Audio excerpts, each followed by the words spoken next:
امام شافعی رحمۃ اللہ علیہ کے زمانے کا واقعہ ہے۔ ایک علاقے کا حاکم تھا، وہ اپنی بیوی کے ساتھ اپنے گھر میں تنہائی کے لمحات میں تھا۔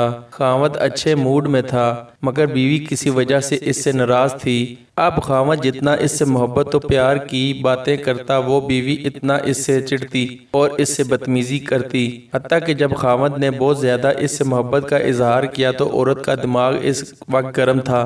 وہ بے وقوف آگے سے کہنے لگی کہ جہنمی پیچھے ہٹ، مجھے ہاتھ مت لگا۔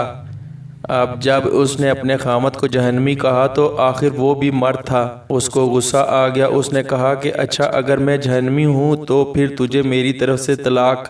اب رات گزر گئی، صبح جب دونوں کا دماغ ٹھنڈا ہوا تو عورت کو بھی غلطی کا احساس ہوا کہ میں اپنے خاوند سے ناراض تھی، مگر مجھے یہ لفظ تو نہیں کہنا چاہیے تھا کہ جہنمی پرے ہٹ، میں نے تو غلطی کر لی۔ اب وہ اپنے خاوند سے پوچھنے لگی کہ جی کیا مجھے طلاق ہو گئی؟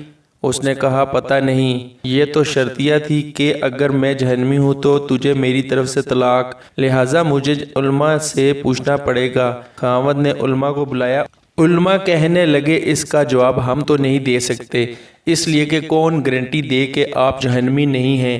کون فیصلہ کر سکتا ہے؟ یہ تو قیامت کے دن اللہ تعالیٰ فیصلہ کریں گے۔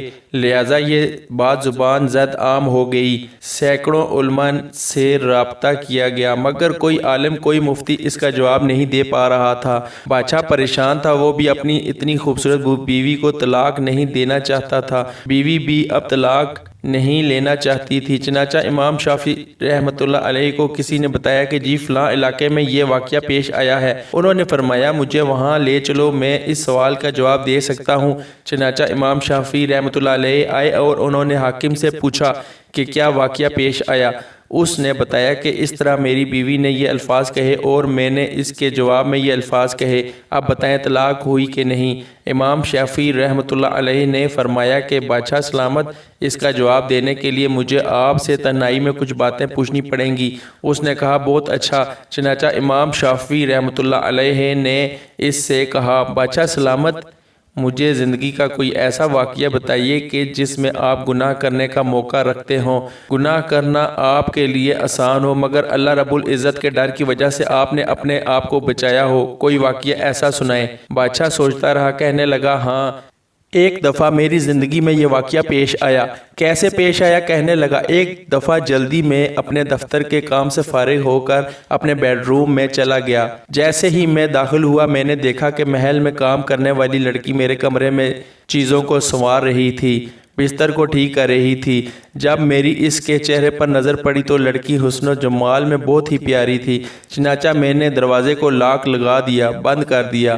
جب میں لاک لگا کر آگے بڑھا تو لڑکی سمجھ گئی کہ میری نیت خراب ہے۔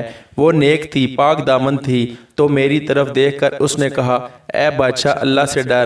جیسے ہی اس نے یہ لفظ کہا اللہ سے ڈر، میرے دل میں ڈر آ گیا اور میں نے تالا کھول دیا اور لڑکی سے کہا چلی جاؤ۔ حالانکہ اگر میں چاہتا تو لڑکی سے اپنی خواہش پوری کر لیتا، مجھے کسی نے پوچھنا ہی نہیں تھا، مگر اس نیک بچی کے یہ الفاظ میرے دل پر بجلی بن کر گرے اور مجھے اللہ کا خوف آ گیا، اور میں نے گناہ کے اس موقع سے بچنے کے لیے اس لڑکی کو واپس بھیج دیا، اور یہ ایک ایسا گناہ ہے جو میں کر سکتا تھا مگر اللہ کے خوف کی وجہ سے میں نے نہیں کیا۔ جب اس نے یہ واقعہ سنایا امام شافعی رحمۃ اللہ علیہ نے اس سے کہہ دیا کہ آپ کی بیوی کو طلاق واقعہ نہیں ہوئی، اس لیے کہ آپ جہنمی نہیں بلکہ جنتی ہیں۔ جب انہوں نے یہ فتویٰ دیا سارے علماء ان سے بحث کرنے لگ گئے، آپ کیسے کہہ سکتے ہیں؟ آپ کیسے جنت کا ٹکٹ دے سکتے ہیں؟ کیا پرمٹ آپ کے ہاتھ میں ہے کہ آپ کہیں کہ یہ جنتی ہے یا جہنمی؟ آپ نے فرمایا یہ فتویٰ میں نے اپنی طرف سے نہیں دیا بلکہ یہ فتویٰ اللہ تعالیٰ نے قرآن مجید میں خود عطا فرمایا ہے۔ جی قرآن مجید میں کیسے؟ انہوں نے کہا کہ قرآن مجید کی آیت وَمَا مَنْ خَافَ مَقَامَ رَبَّ ترجمہ، اور جو شخص اپنے رب کے سامنے کھڑا ہونے سے ڈرا اور اس نے اپنے نفس کو خواہشات میں پڑنے سے بچا لیا، پس اس کا ٹھانا اور جو شخص اپنے رب کے سامنے کھڑا ہونے سے ڈرا اور اس نے اپنے نفس کو خواہشات میں پڑنے سے بچا لیا، پس اس کا ٹھانا جنت ہوگا۔ اللہ نے چونکہ فرما دیا لہٰذا میں فتویٰ دیتا ہوں کہ اس کا کبیرہ گناہ سے بچنے کی وجہ سے یہ بندہ قیامت کے دن جنت میں داخل ہوگا۔